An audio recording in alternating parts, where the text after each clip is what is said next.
Good afternoon, everyone. Thank you for joining us. We are having some issues turning on some cameras here, but we are going to go ahead and get started. All right, someone signal that you can hear me so that I know. We can hear you. Wonderful. Thank you, Senator. Very good. I'm Xochitl Rodriguez Murillo, Deputy Secretary for the Minority Veterans Affairs Division here at CalVet, serving our California veterans since 2019 and also an Army veteran. Welcome, veterans, community members, and allies to this webinar on the topic of benefits and services for LGBTQ plus veterans.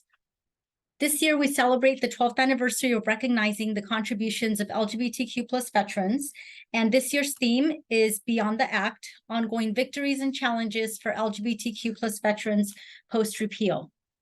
Today's webinar is in partnership with State Senator Caroline Menjivar of District 20, Omar Columbus, an advisory board member of Poetic Theater Productions' Veterans Voices program, and the VA LGBTQ plus Coordinator Care Center from Northern California. And so today we will spotlight LGBTQ plus individuals who have played a pivotal role in enacting, endorsing, or creating policies that benefit the LGBTQ plus veteran community. From actively being out in the community to pursuing the policies that benefit LGBTQ plus veterans, as well as any outreach out there in the community for our state and beyond. So thank you once again for joining us. And so we'll get started with some housekeeping items. You will notice that your chat is muted. Please use the Q&A feature on your browser to send us questions as we're moving along. We have a really great program, great speakers, and we anticipate going over the planned hour. So we want to make sure that we get to you before we reach the Q&A segment, if appropriate. And all right, so we also have our quick lineup, as I mentioned in the beginning already, and we're actually going to start with the welcome from our very own Secretary Lindsay Sin. Now, Secretary Sin was appointed as Secretary of CalVet by Governor Newsom on May 26th of this year, and she has served in several roles at CalVet since 2011, including as Deputy Secretary of Communications and Deputy Secretary of Women and Veterans Affairs. She is the first woman to serve as Secretary of CalVet since the appointment of Virginia May Days as director in 1975. After graduating from high school in her hometown of Sacramento, Secretary Sin enlisted in the U.S. Navy and served from 1997 to 2005 as a cryptologic technician, interpretive in Arabic. She completed 2 flight tours in Rota, Spain, and during that time, she deployed in support of Operations Northern Watch, Southern Watch, Enduring Freedom, and Iraqi Freedom. She achieved the rank of Petty First Class with Naval Aviation and Naval Aircrew designations. After separating from the Navy, Lindsay returned to Sacramento and worked as a certifying official and Veterans Benefits Administrator for Veterans Services at American River College. She focused on developing programs for student veterans, and she has a BA in History, magna cum laude from Sacramento State, and an MBA from Drexel University. She resides in Sacramento with her husband and 2 children. Welcome, ma'am. Thank you for joining us. Hello, everybody. Thanks so much for having me. It looks like I need someone to turn on my video if possible. If not, then you'll just have to hear me talk with my very professional photo right there. So welcome. Thank you so much for joining us today. I'd like to first thank our special guest speakers, Senator Menjivar, Omar Columbus, and Amber Myers for joining us today. I'd also like to say thanks so much to Deputy Secretary Xochitl Rodriguez Murillo and her team for hosting and organizing today's event, along with past year's webinars and their focus on the rights of LGBTQ plus veterans. I'm really grateful to Senator Newsom for appointing me to this position as Secretary of CalVet back in May. I hope you all know that our governor's priorities include creating a California for all with a strong emphasis on focus on inclusion, diversity, equity, and representation. I can tell you he personally cares about these issues, and I assure you that these are also my top priorities as I lead this agency. I'm also personally invested in the goals of equity and inclusion and making sure we represent and advocate for the needs of our LGBTQ plus veterans This is something that's personal to me as somebody who served in the Navy and had many friends and colleagues who were directly impacted and had negative experiences to sometimes detrimental consequences due to policies such as don't ask, don't tell. But you have our commitment at CalVet from me and from our team that we will continue to build upon and expand our work, making sure that we are advocating for and providing more information to our LGBTQ+ veteran community. We are your unwavering partners in ensuring that our department is focused on inclusion and equity for all. CalVet advocates for all of our California's nearly 1.6 million veterans in the state. And from the time that our veterans prepare to leave the military until they take their final breaths of life, we are here for them. That includes accessing education benefits, applying for disability compensation, owning a veteran's home, funding and finding stable housing and wraparound services, long-term care in one of our 8 veterans' homes, and finally, a resting place in one of our 3 veterans' cemeteries. Unfortunately, and is often the case with civil rights and social change, any step forward can be met with resistance and attempts at oppression. And we're currently seeing that across the nation, directly targeting our LGBTQ+ community. Other states and even the Supreme Court are trying to return to a time when LGBTQ+ persons had to exist in the shadows and darkness, as has been the case for many decades. Here in California, Governor Newsom's vision for the state and its future involves a California for all. And I can assure you that we at CalVet will also be at the forefront of that vision and doing our very best to work against that active oppression and advocate for our veterans. Either way, we all have to be more diligent about ways that we can support our LGBTQ+ community, and this includes in the administration of veterans benefits. So our department will work with our federal VA partners to ensure that any healthcare options, any regulations that have not yet been implemented for our transgender veterans, for example, will be addressed. We'll also continue to work to support the nearly 36,000 individuals who received discharges other than honorable due to the policies enacted under Don't Ask, Don't Tell. 36,000 service members were discharged from October 1980 to September 2011 under this policy. 81% of those were denied honorable discharges in the form of a general discharge other than honorable discharge, bad conduct discharge, or dishonorable discharge. And we will continue to work to rectify that. In fact, last month, a group of LGBTQ+ veterans who were denied honorable discharges and who had their sexual orientations listed on their service records by the Department of Defense filed a class action lawsuit in federal court right here in Northern California. They asked the Department of Defense to grant them honorable discharges so that they can access all veterans benefits, including healthcare, college tuition assistance, and the loan programs. In other words, all the benefits that they deserve as veterans who served this nation and made the same sacrifices as every other person in the military. Additionally, last year, California Assemblymember Jackie Irwin authored successful legislation that Governor Newsom signed, which is aimed at upgrading benefits for veterans who are given less than honorable discharge under Don't Ask, Don't Tell. So CalVet will continue to educate our veterans on this change and work to help support that program so that we can help increase and rectify discharges that were made as such. We also promote at CalVet the full and impactful use of state and federal benefits, programs, and services for all of our veterans. And in doing so, we'll continue to identify the gaps in services that may exist for our underserved communities. A lot of that work is done through Deputy Secretary Xochitl Rodriguez Murillo's division for underrepresented and minority veterans. And I know that and have full confidence that she and her talented team will continue this work into the future.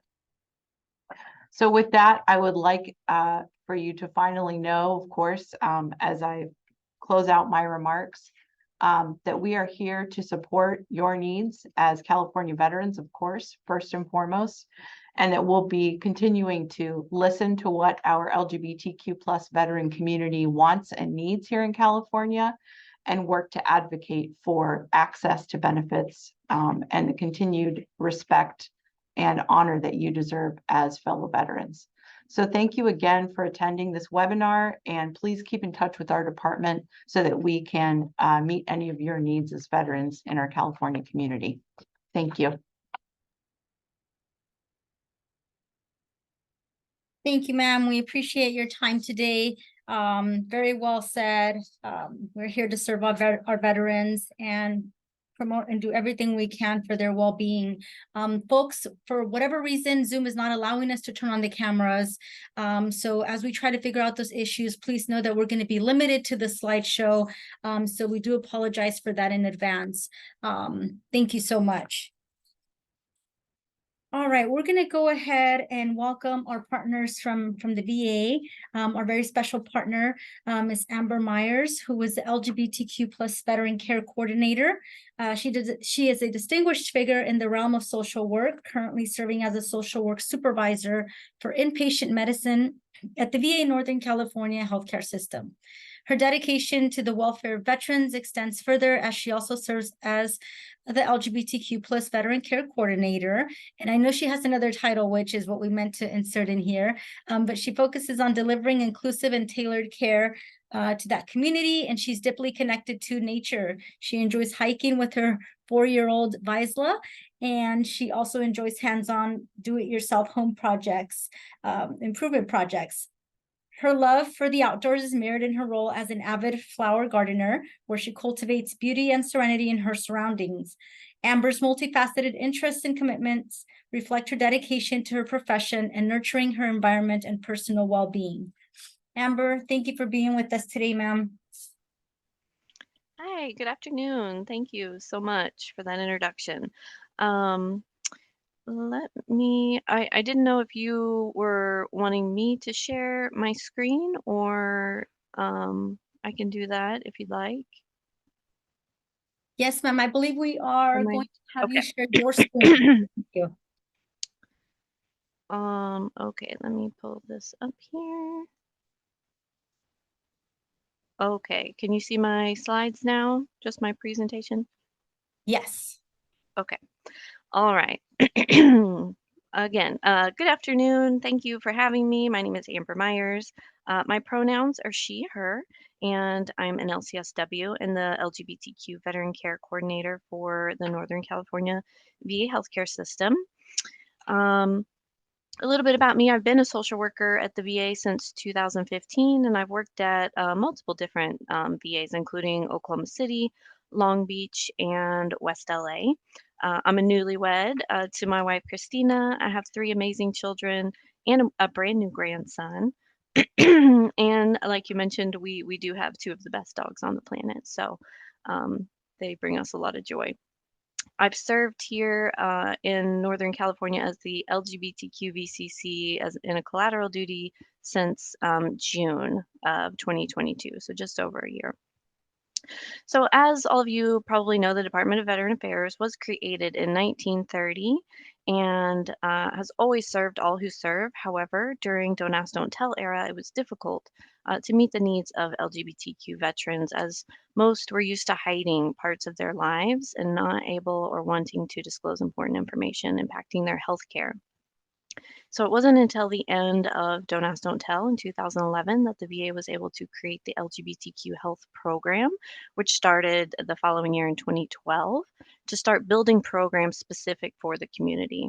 The VCC program was established a few years later in 2016, in which now every VA has at least one dedicated veteran care coordinator to serve as point of contact for all things LGBTQ. There's an estimated 1 million, although I do believe Mrs. Sin said 1.6 million, so we're probably growing LGBTQ veterans nationwide, and it's estimated that 6.1% of veterans are LGBTQ. Here in Northern California, we have 135,000 veterans enrolled for care. So that 6.1% means we have a little over 8,000, so about 8,235 LGBTQ veterans within our catchment area. There are two VA directives that have been created over the last decade, 1340 and 1341, that outline care for LGBTQ veterans and the role of the VCC. So what are some of the ways in which the VCC can help? We help by creating a safe and welcoming environment. We connect veterans to LGBTQ resources and their services available throughout the VA. We provide information and education to VA staff and providers. We serve as a point person, source of information, veteran advocate, and problem solver for LGBTQ veteran health care related issues. And some of the services that we provide here in Northern California are dermatology, endocrinology, fertility, infectious disease, mental health, of course, primary care, substance use, suicide prevention, prosthetics, and speech. The VA is currently not able to perform gender affirming surgeries. However, we do offer pre and post operative care. So now I'll kind of go through each of these a little more in detail. Dermatology services are available at the VA for veterans with a medical necessity. So veterans who will be receiving some gender affirming surgeries in the community require laser hair removal. Before starting this role, I had no idea the difference between laser hair removal and electrolysis, and I'm still definitely not an expert, but what I can tell you is that certain types of hair, certain colors of hair do better with one or the other. Laser hair removal is performed by a dermatologist or a clinician with an NPI number, and electrolysis is performed by a cosmetologist. Endocrinology, they provide gender-affirming hormone therapy to veterans. They do not require a mental health evaluation to be seen in their clinic.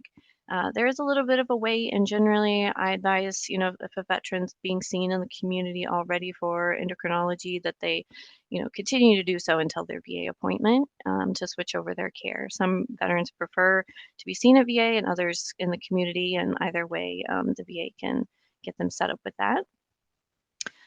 So family planning, veterans are eligible to receive health care under the medical benefits package, may receive VA-covered fertility evaluation, management, and treatment of the family planning options listed here. Veterans who have a service-connected disability that result in inability of the veteran to procreate without the use of ARTS or including IVF.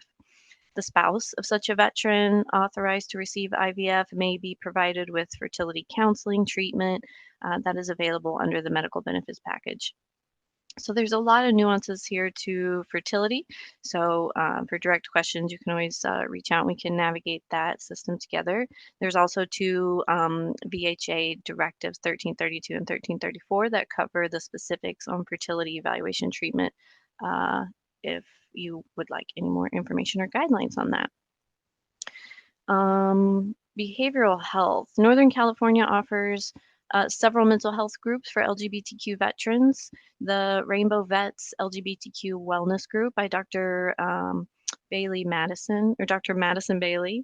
And then we also have the Rainbow Affirmation Groups by Dr. Tara Nevins.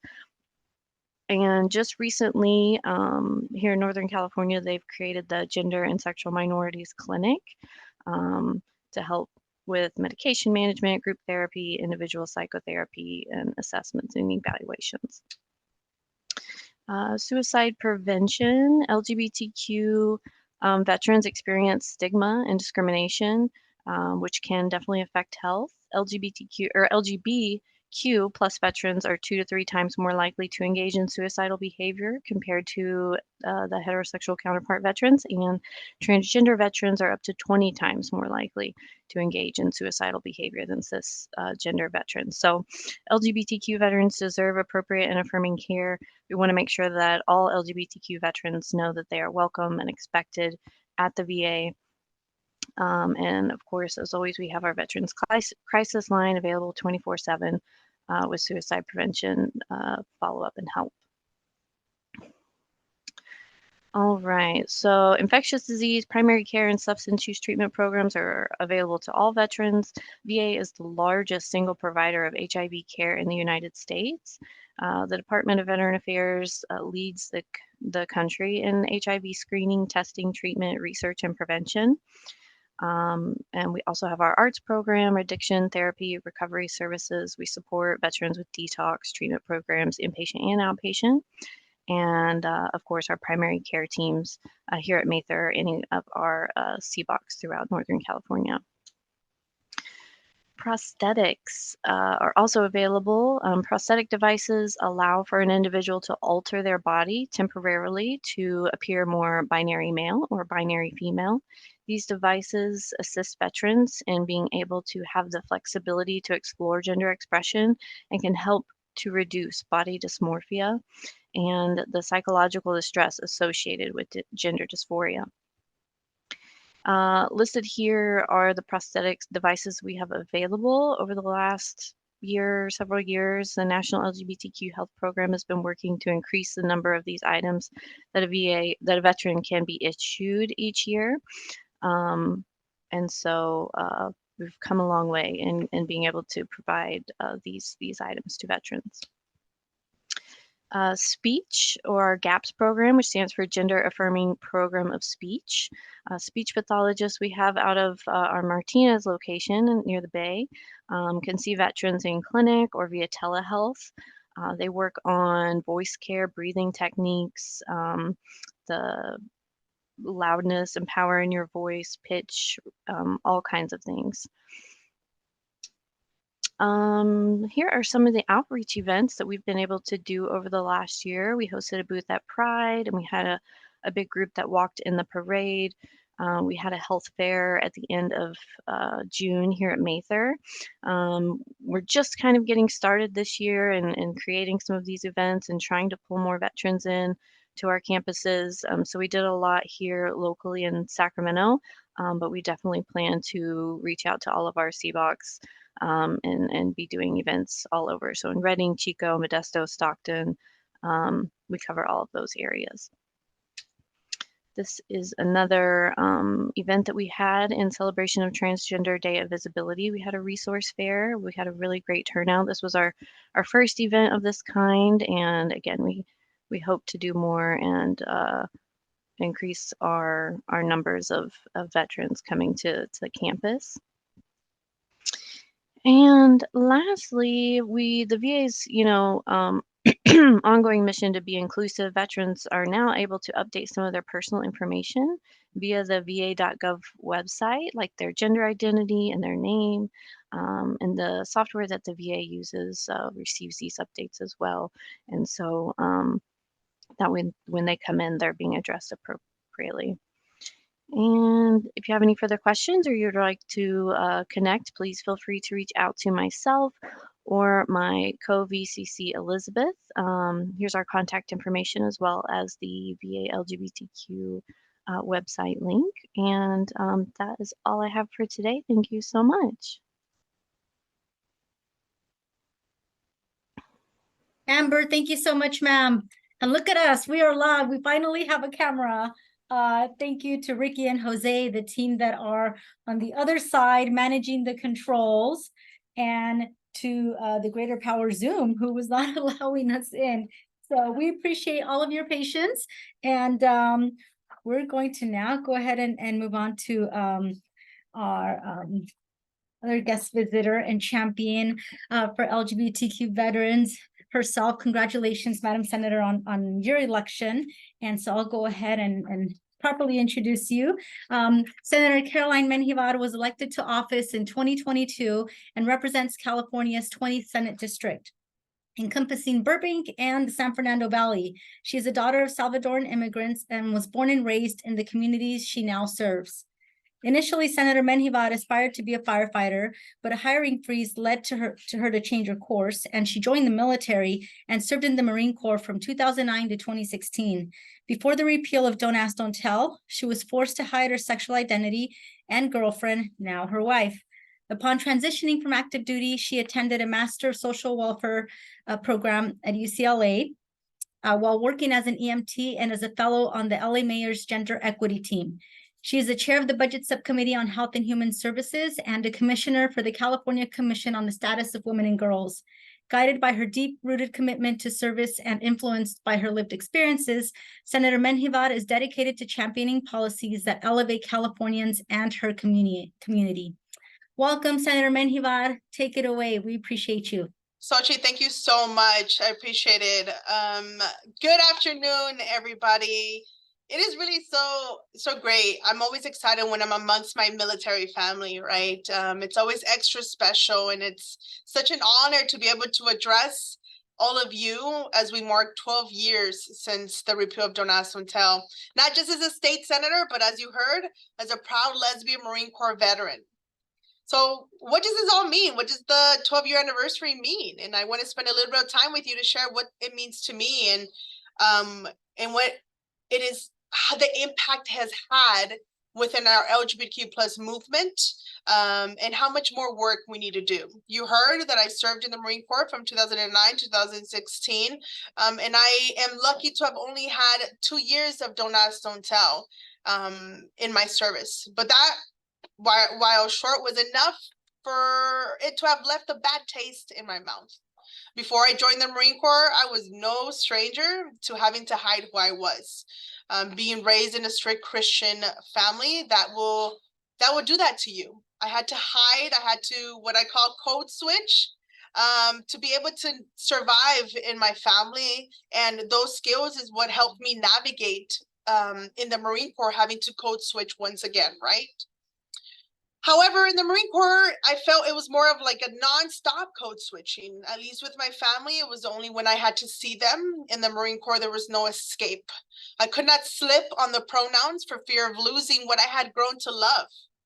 And I use love as a word that sometimes people are shocked on. Maybe not so much this group, but I'm asked, you loved something that a group that would have dumped you the moment they found out who you truly were. But I did love the Marine Corps. I loved putting on those camis and training to defend my country. A country who, till this day, is still arguing whether or not I should exist as a queer woman. I was willing then to die in service to my country, even though it didn't accept every part of me. Although I proudly and openly carry this love, for over 2 years, I had to hide my love, my then girlfriend, now wife, who, thank God, was able to stick through it all while I was in the Marine Corps. I was never able to say her pronouns. I had to keep that personal side to me secret. It was hindering my ability to lead, because how can you be a good leader if you can't put your full self forward? If I was hiding everything, I wasn't able to fully commit to it. It was really unfulfilling to be able to have to force who I was. And I wasn't giving any indication that if I would have to come out during Don't Ask, Don't Tell, I would have had some protection. Because I got examples of what it looked like when people were outed in my platoon. I was amongst my straight male counterparts and heard and was angered and saddened by the adjectives that were used to describe a sister Marine who was outed as a lesbian. I remember the treatment to this day of how she was treated because she was a lesbian. And that further made me feel like I could never really come out as myself. It would take an act of policy to change that, because I was not going to lose the Marine Corps. Today, being a Marine is one of my top favorite identities. If I could show you my office, it's thrown up Marine Corps stuff from my Sacramento office to my Van Nuys office, because I am so proud of that time. The family that I've made, the friends that I've made along the way. But the number one title that I love, my number one identity, is being queer, being a lesbian. I think it's extra special being part of this kind of unique family. I don't know if it's trauma bonding. I'm a social worker, so maybe it's that brings us together. But it's something that I'm always talking about. And I use those lived experience as having been under Don't Ask, Don't Tell as a queer woman, or having been raised by a very strict family. You know, what treatment of that has molded me and made me, or pushed me to the point that I want to be active in changing these policies. Because it's not okay for us to, what we tend to do is accept the breadcrumbs, because we say, well, it could be worse, right? Well, I still made it. When I ran for office, I was running with another candidate from San Diego, a gay Marine Corps veteran, Navy veteran, who was at the forefront of getting Don't Ask, Don't Tell, because he was kicked out of the Navy. And he took it to the courts, and then he came back, and he went back and signed up, this time for the Marine Corps. It's this love that we continue to have for our country that we know one day will change and fully accept us. Unfortunately, I thought Prop 8 in the state of California, Don't Ask, Don't Tell, was going to be the last we've heard of this kind of discrimination, because I thought every single year we were going to move forward and have even more rights enshrined in our Constitution or any policies and procedures across the state of California. And unfortunately, in the past 5 or so years, that has not been the case.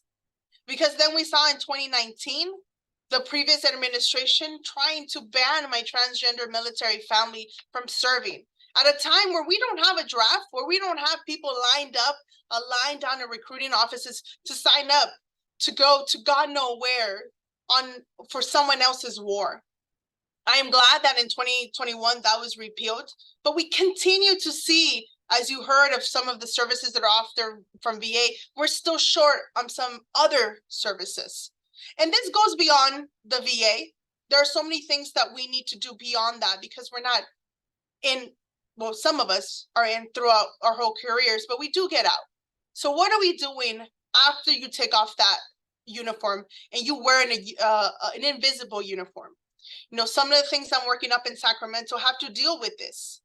You know, this year I am proud that a lot of my colleagues, and you heard some from the secretary, the commitments they've made to veterans, not just as veterans themselves, but as supporters, as our allies, both for the veteran community and the LGBTQ community, because we've had to stand very strong. This year, we're fighting against book banning.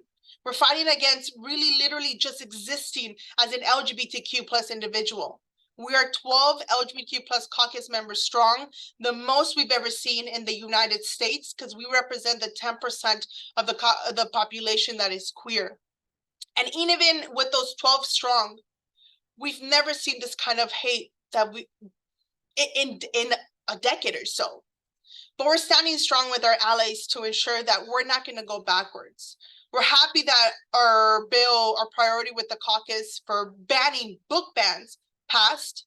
I am excited that one of my bills, SB 372, was signed by the governor just last week, that said that if you're a professional under the Department of Consumer Attorneys, if you're a therapist, if you're in cosmetology, any license that goes under the Department of Consumer Attorneys, that your legal name is on your license. Because what is happening right now is that we're dead naming a lot of our professionals, because the system has your dead name, even though you've legally changed it. We want to make sure that we're addressing the high rates of suicide ideation or suicide attempts with our transgender community. What can we do to ensure that they're not being outed by exposing or having their dead names on their license after working so hard?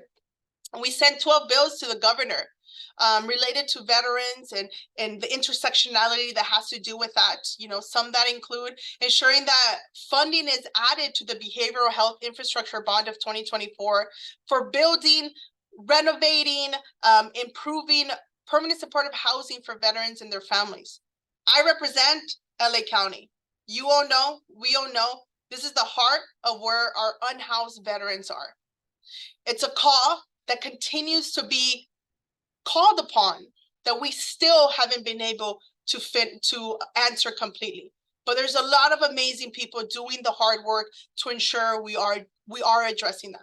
I had a great conversation with the secretary a couple of weeks ago on some of the work that is being done right now, some of the work we're going to be doing with women and MST, with our women in their military, something that is near and dear to my heart, with our mental health, and how we can really bridge the gap between the services and our female veterans.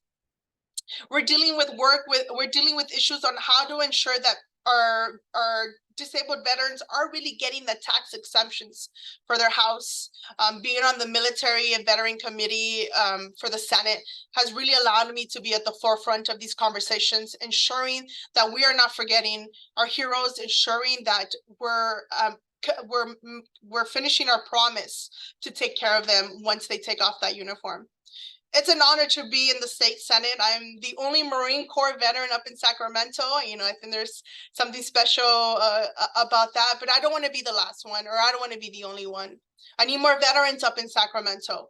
I've been talking to Senator Umberg about a veteran caucus, creating a veteran caucus, because we don't have that. Having veterans in office, we're very mission driven. We need to get stuff done. We're not deterred or distracted by outside noise, because we know we need to work together in getting stuff done. So working with him and ensuring that we get more veterans in office to ensure that your perspectives are needed.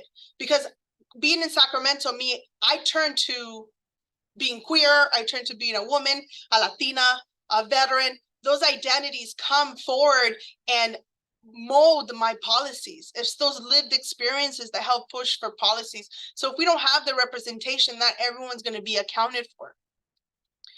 As well as my background in being a social worker, I know mental health is at the core of what we're trying to do and how we serve our veterans. I am at your disposal, literally, the veterans of California, to ensure that you have a voice up in Sacramento with my other veteran counterparts, mostly in the Senate, to ensure that we're working closely with the Secretary and CalVet and anything that needs to be done to protect my military family, which is why I'm so proud to say that we secured a lot of funding in this budget, $150 million for CalVet home loans, almost $60 million for CalVet to make necessary renovations for the Veterans Home of California, and $125 million for veteran housing and homelessness prevention. Prevention is key. Reaching out is key. Me personally, in my district, I have obviously a lot of American Legion posts, but one in particular that had no reservation since 1953. And I was able to bring funding because as military veterans, we take pride in our appearance. We take pride in everything we do. And in American Legions or VFWs and so forth, these are locations that our veterans still are going to find solace, to find community. And we need to make sure these are places that are stacked with resources, with services, but also that feel like a safe place, that has quality AC and so forth. I am 9 months in. I am a new state senator, but let me tell you, 9 months in, it feels like I've been in here for like 4 years, handled some battles, some won, some lost. But I hope, should the committee let me be here for a full 12 years, to create some change, to see the change happen, to see the implementation happen, to work closely with our wonderful secretary and each and every one of you. Because even though I may not represent you in this great state district of 20, I'm representing every veteran in the state of California and all Californians to ensure we're uplifting everybody. I know there's gaps still that need to be made. My commitment is to look at those gaps. There are things around deported veterans that I talked to the secretary about, and how I can learn more about the resources available to bring back to my community, because sometimes they exist. We just need to make sure that we're doing our work and bringing the word and the awareness down to our communities. I've said it before, we've taken off our uniform, but we still carry an indivisible uniform. Me, I serve now as a state senator. But I have individuals that I still know to this day that they've taken off their physical uniform, but are continuing to serve as nurses, as peer group led veterans, working in the VAs, working in our hospitals, taking care of our children, doing so much to continue to ensure that our community is successful. Thank you so much, CalVet, for inviting me to take a little bit of your time to learn more of the resources. I was actually writing notes about the fertility resources that the VA offers, because I have a bill specifically to that, to allow everyone else to have fertility services. So I might reach out to learn more about that. It's been a great honor to have a little bit of your time. Just know that you have a partner in me who is committed to always working with y'all. This is a group that I hold very near and dear to my heart. If you are in the Senate District 20, I have a Veteran of the Year application. Come hang out with me. Let's go have a coffee or a beer. And I'm always the happiest when I'm in company of fellow veterans. Thank you so much. Thank you, Senator Menjivar. We appreciate you championing veterans here in Sacramento, and we wish you well. You know, those words that resonate with all of us of identity, resilience, and fighting for that acceptance as a means to open the door for other veterans here in California and those other identity pools that you mentioned. So we appreciate you very much, and we look forward to seeing your work. Very good. And so speaking of those paths to healing and empowering veterans, we are now going to welcome Mr. Omar Columbus, who is very much vested in the arts. He's an advisory board member of Poetic Theater Productions Veterans Voices. And I'll go ahead and introduce him before I hand over the mic here. He is an artist, advocate, curator, and an Air Force veteran. He's a native of North Carolina, who now lives in Rancho Mirage here in California. He enlisted in the military after high school and served for 12 years on active duty.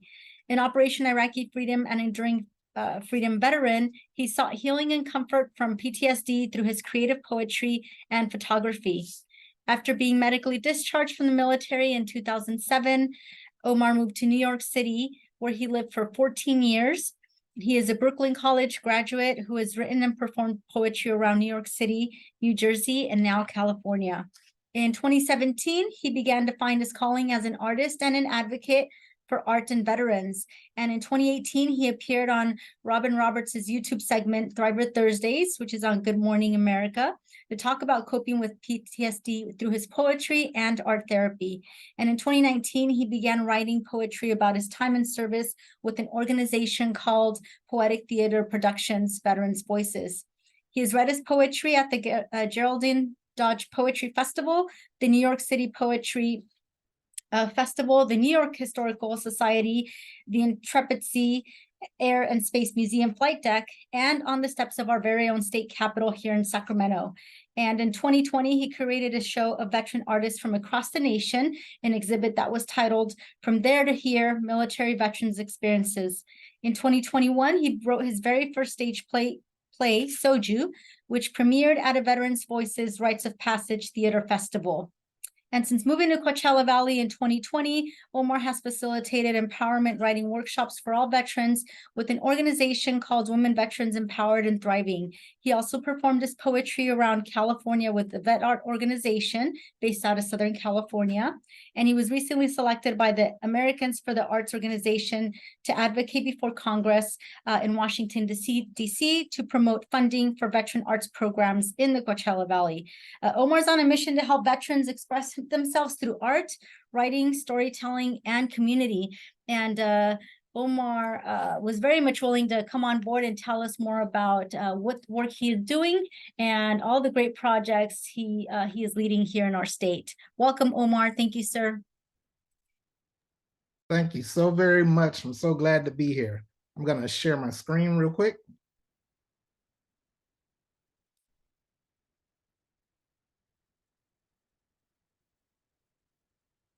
Okay. Thank you for that great introduction. And I realized I wrote most of the stuff in the introduction. I kind of go through some of that as well here in what I'm going to show you today.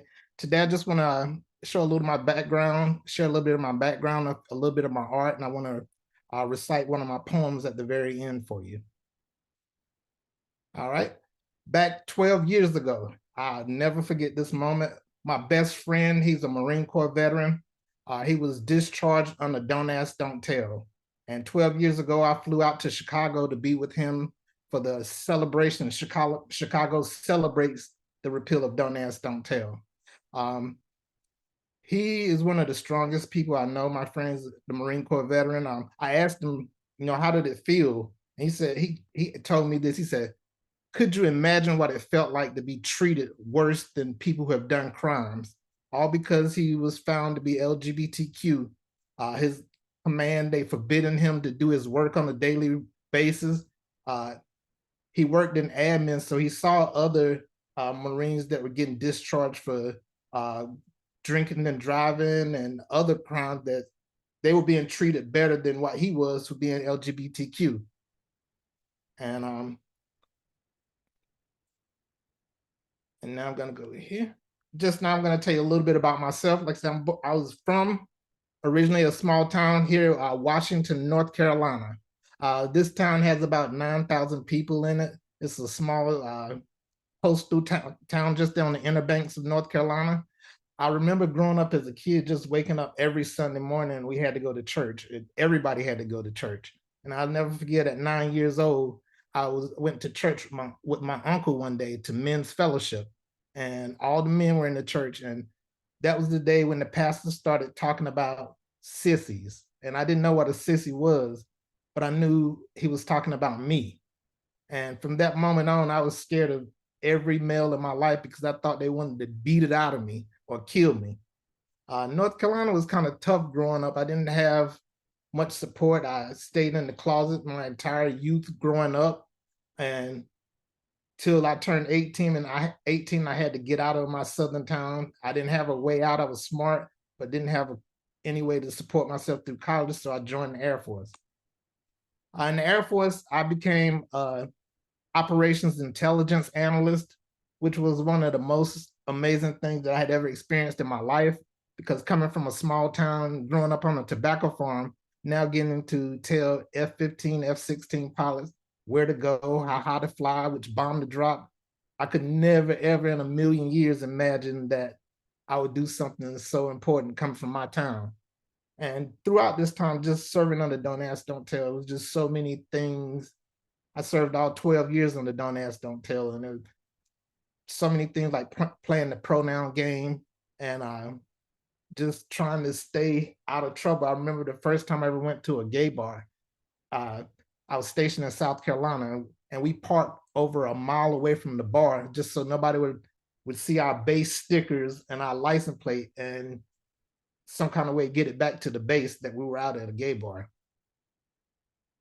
Also during my military time, I deployed over for Operation Iraqi Freedom, and working in Intel, I got picked as superior performer.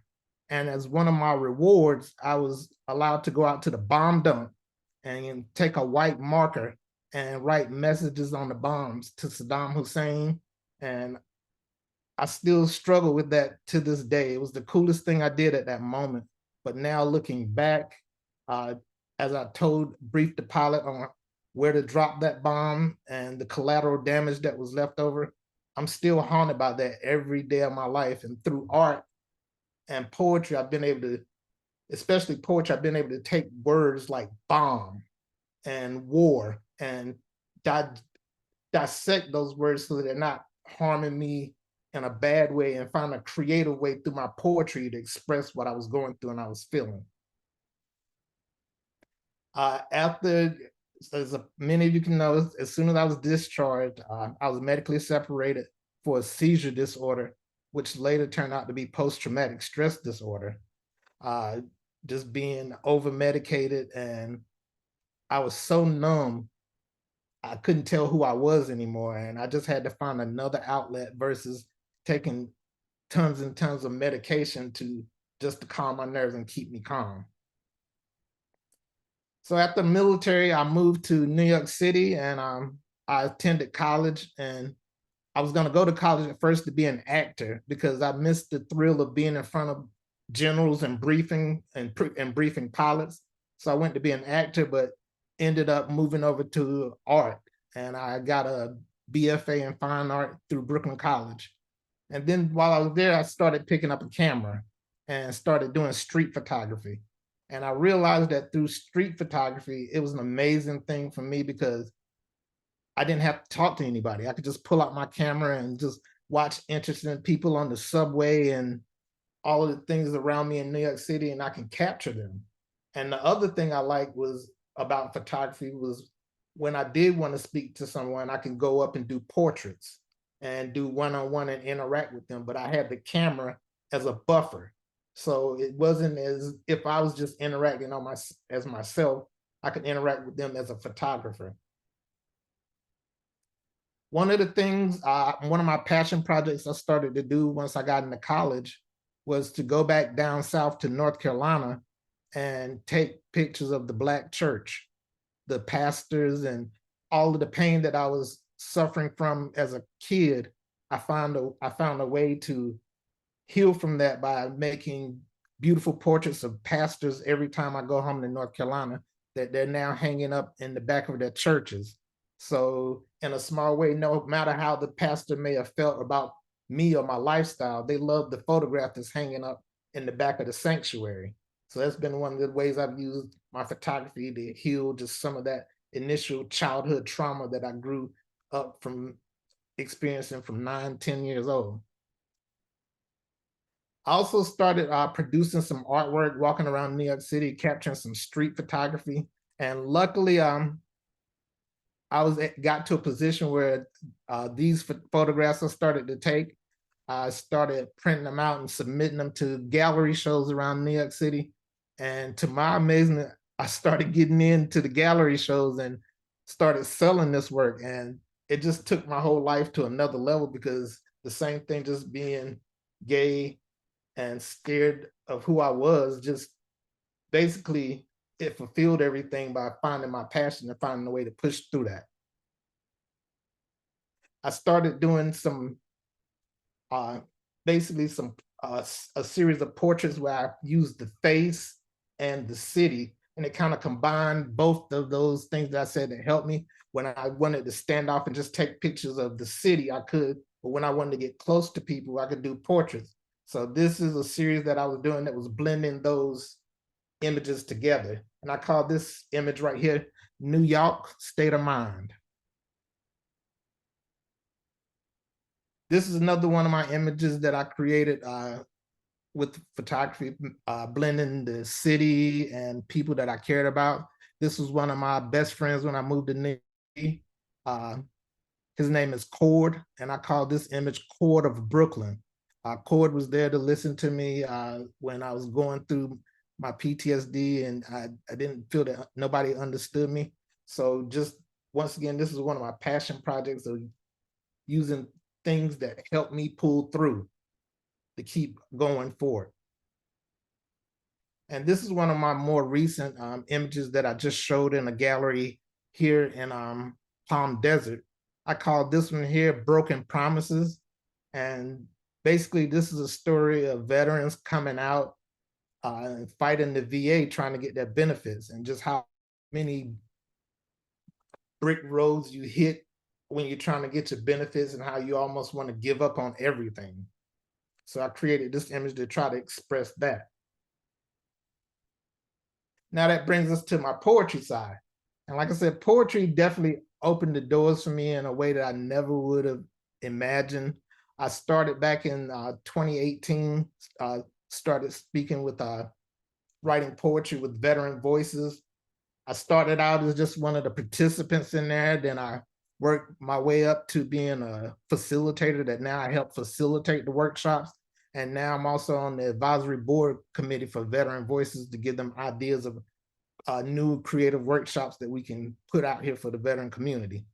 And the mission of Veteran Voices is Veteran Voices offers resources and opportunities for poets, playwrights, and theater artists to create new work and see it through to production via educational workshops, developmental readings, and performance. As it was stated in my bio, I got very active in the poetry community, spoken word community, storytelling community in New York City, and I've been fortunate enough to share my poetry all around the city and in New Jersey, and now as well here in California, I'm starting to break out and finding opportunities to perform as well. With Veteran Voices, we have a couple of different series that we work with. We have the Veteran Voices Workshop Series. The Workshop Series is an 8-week writing and performance workshop led by professionals in the field who are other veterans. One of the core values of this program is to empower veterans and the family members of veterans with or without prior experience in the arts or writing to tell their stories and embody their truths in an environment of compassion and non-judgment. So that's one of the things we do there. Basically, we come together in these workshops and we write together. We start out with a free write and then go from the free write to an editing workshop, to an embodiment workshop, and build our way up to a performance at the end of the workshop. It's been very successful in New York City with veterans, and I'm looking right now to start doing these workshops here in California. And hope to get funding within the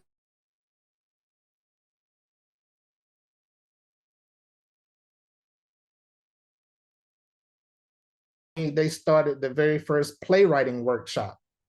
And the playwriting workshop is an 8-week workshop series that's designed for more experienced writers who are interested in taking their work to the next level and learning the ins and outs about being a professional playwright.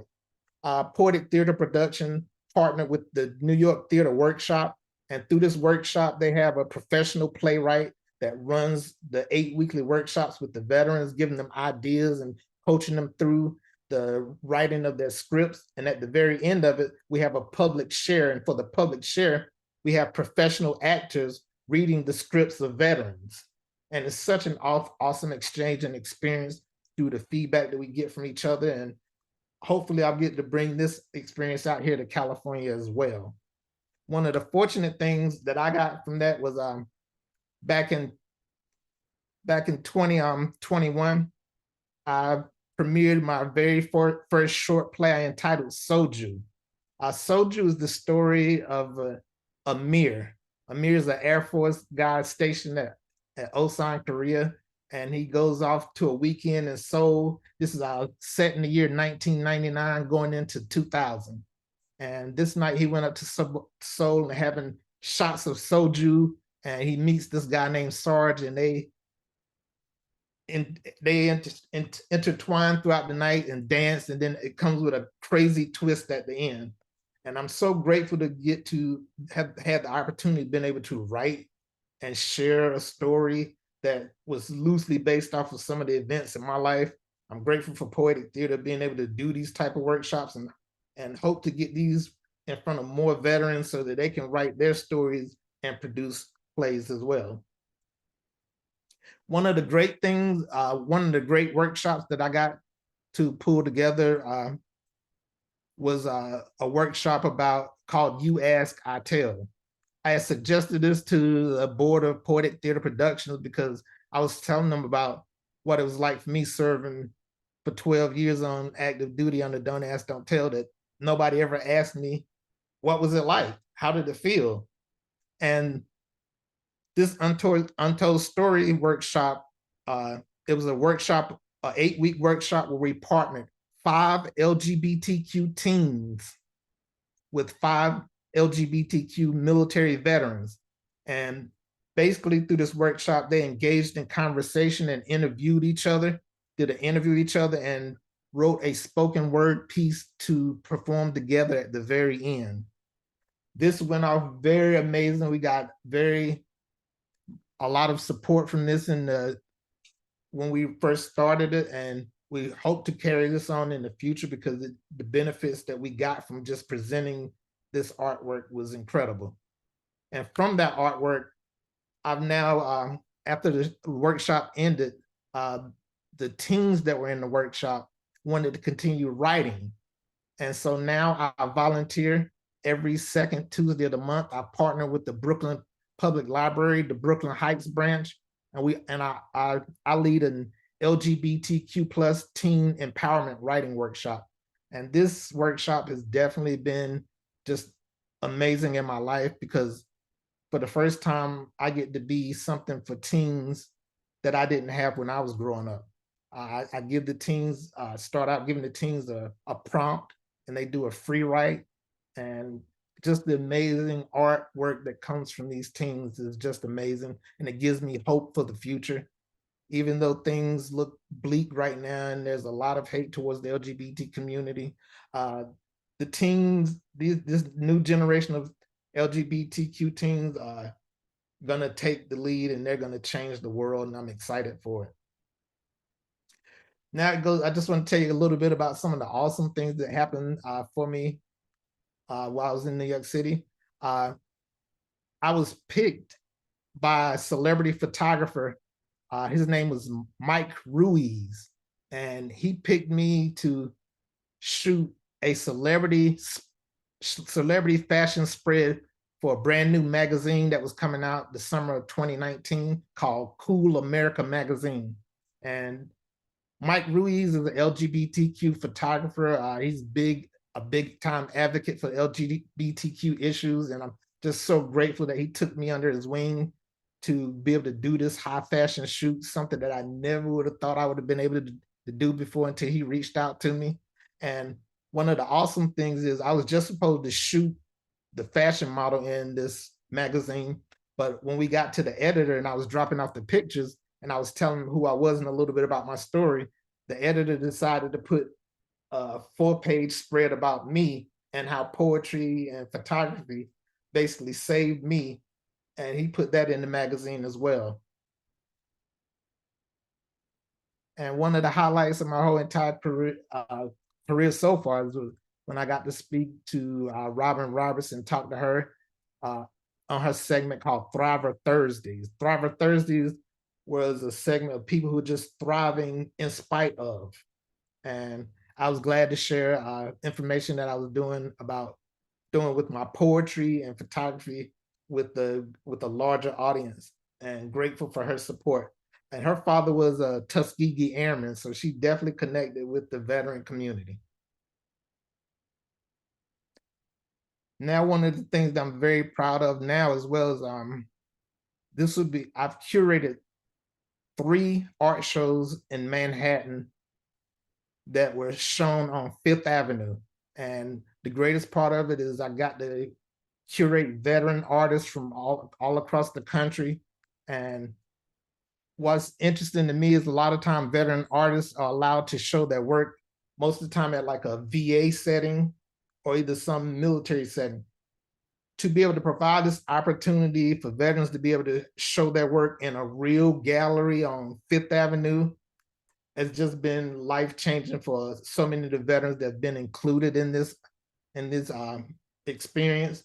I've had Vietnam veterans who have been creating art for now about over 40 years, who came up to me at the reception of my latest latest exhibition there, and just said they never ever experienced anything like that, feeling seen like that. And one of the good things is the gallery in New York City just reached out to me and they want another show. I'm gonna curate another veteran art show for July 2024. So if anyone knows any veteran artists who are painters, sculptors, photographers, I'm going to share my email address at the end. Please get them to get in touch with me, and so I can get them to submit. I want to bring more veteran. Last year I brought this one I just did this summer, was the summer of 2023. I brought 3 veterans from artwork from California back to New York to be in the show. And next year for 2024, I want a lot more California veterans and minority veterans and female veteran artists to be shown as well. So I'll be curating that later this year. And finally, one of the exciting things here, I was picked by Americans for the Arts to go and lobby Congress on behalf of to lobby for funding for arts programs here in the Coachella Valley. This has been such an amazing experience in my life. I went there in May of this year, and now I'm one of the federal captains for my district here in California, and I will be continually advocating for the arts. And I'm very, very proud and excited about that. Here's some information I'd like to share. If you like, definitely check out Poetic Theater at www.poetictheater.com. We're going to be starting new workshops next year, and I would love to have anybody out in this area to be a part of them. Also, the founder of Poetic Theater Productions, his name is Jeremy Carafin, and he's from San Diego. Poetic Theater is located in New York City, but he's from San Diego. And now that I'm out here, he's looking to do a West Coast branch of Poetic Theater Productions. Also, each month, there are empowerment writing workshops that I lead with women veterans empowered and thriving. I lead the All Veterans Workshop, which includes men. You can go to this website right here. They have also women veterans empowered. They offer female-only writing workshops. They offer workshops for caretakers and family members of veterans, and then also the All Veteran Workshop, including men. So you can go to this site here, and I'll put these in the chat so you can sign up and see any of our upcoming events. If you want to follow me on Instagram, my name is Omar C Photography. And if for those who need to email me at omarcolumbus@gmail.com. Please send me some of those veteran artists so we can get more representation from California. And last but not least, I would like to share one of my poems that I wrote with Poetic Theater Productions. It's called Dear Mama. And this poem I wrote, it was the very first time I was able to use poetry to write to my mother and let her know what I felt like growing up and the challenges I went through in the military. So this poem here is called Dear Mama.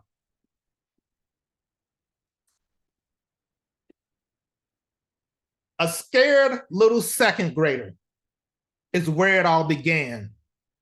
I wasn't like the other boys. They loved to fight. I just ran. Never good enough, not strong enough is how I thought I'd always be. Not worthy of love, nor deserving life. That's what I thought of me. Growing up, my uncle called me a punk because I wasn't all tough like him. It made me consider taking my life at 12, but I knew that was the ultimate sin. Dear God, can you hear me? I didn't know how much I could take. I felt trapped in caramel wrapping, living in a world lacking taste. Not craving the sweetness of a heart so true that just wanted to love others. I would never be that cruel as my uncle was to me for simply watching cartoons. When I didn't want to play outside, he'd pinch me until I cried. I feared him so much when he would appear, I would hide. Like Pinocchio, you're a wooden boy, he said. You better man up or get knuckled up instead. Do you even like girls or are you just scared? You might end up dead and you better not be no sissy, my uncle said. I, the oldest of three, a single mother at home, my mama and daddy broke up, so she did it alone. She raised 3 kids, worked her fingers to the bone to keep us safe and provide a home. Things weren't always perfect, but she passed the test. Life stole the answers, but she did the rest. So once high school ended, what I had to do was man up. Her brother scolded me. Do what your daddy didn't do. When I enlisted, mama didn't understand. I had to prove to myself, this will make me a man. I was tired of feeling ashamed. His words made my heart a mess. The most colorful part of my heart was what he tried to suppress. No longer a wooden boy, the military would toughen me up. Then I'll be a real boy. My uncle won't roughen me up. So I left my mama, scared to go, hiding a secret I didn't want her to know, ashamed of my feelings, afraid to show who I really was, so insecure with love. All said and done, just wanted to be her son. Attention! Sir, an Air Force trainee is true to the country, true to the flag, loyal to the end, finest in the land, always on top, cream of the crop, motivated, dedicated, can't be stopped. Hoorah! Boot camp changed my body, conditioned my brain, burned away baby fat, numbed me to pain, equipped me for battle. I would never be the same. I delivered my body, submitted my brain. For a dozen years, I obediently obeyed, moved around, lost friends, remained resilient just the same while serving this nation honorably. Deep down, I still felt ashamed. I followed every command and lawful order gave. When called up, I deployed for combat. My life forever changed. At ease. Dear Mama, I could tell you stories of distant lands. My combat boots crossed seas and sand, but camouflage hid the secrets because I ran. I ran from myself for 12 years. Don't ask, don't tell. Forced to live a lie, serving on the front lines because I only knew what I had to do, not to bring shame to you, Mama. I was never a wooden boy, always a man. My name is Omar Columbus, and I reinforce acceptance of the other. Thank you for your time and letting me share today. Thank you so much, Omar. What a beautiful poem. And thank you for the work you do in the arts and as a way of providing a healing path for all veterans. Thank you very much. Thank you. So glad to be here and let me share my work with you today. Very good. Calvet is grateful to all of you today, the VA, Amber, Senator Menjivar, and her team, Diego and Celeste for working with our minority vets analysts, and of course, Omar, as well as the Vet Art Foundation, who allowed for the connection to happen between us at Calvet and you, Omar. Fellow guests, we have been monitoring the Q&A. If we did not answer your question or get to it, please reach out to us post this webinar. I want to encourage all of you to connect with us. We like to go to the veterans where they are, and we're always seeking opportunities to connect with veterans throughout the state. You're welcome to invite us to your next event. We are open to exploring partnerships in support of all veterans here in California and beyond. With that, thank you once again for tuning in. We will notify you all once the webinar is posted on our website. We look forward to seeing you at our next event, and have a wonderful rest of your week, everyone.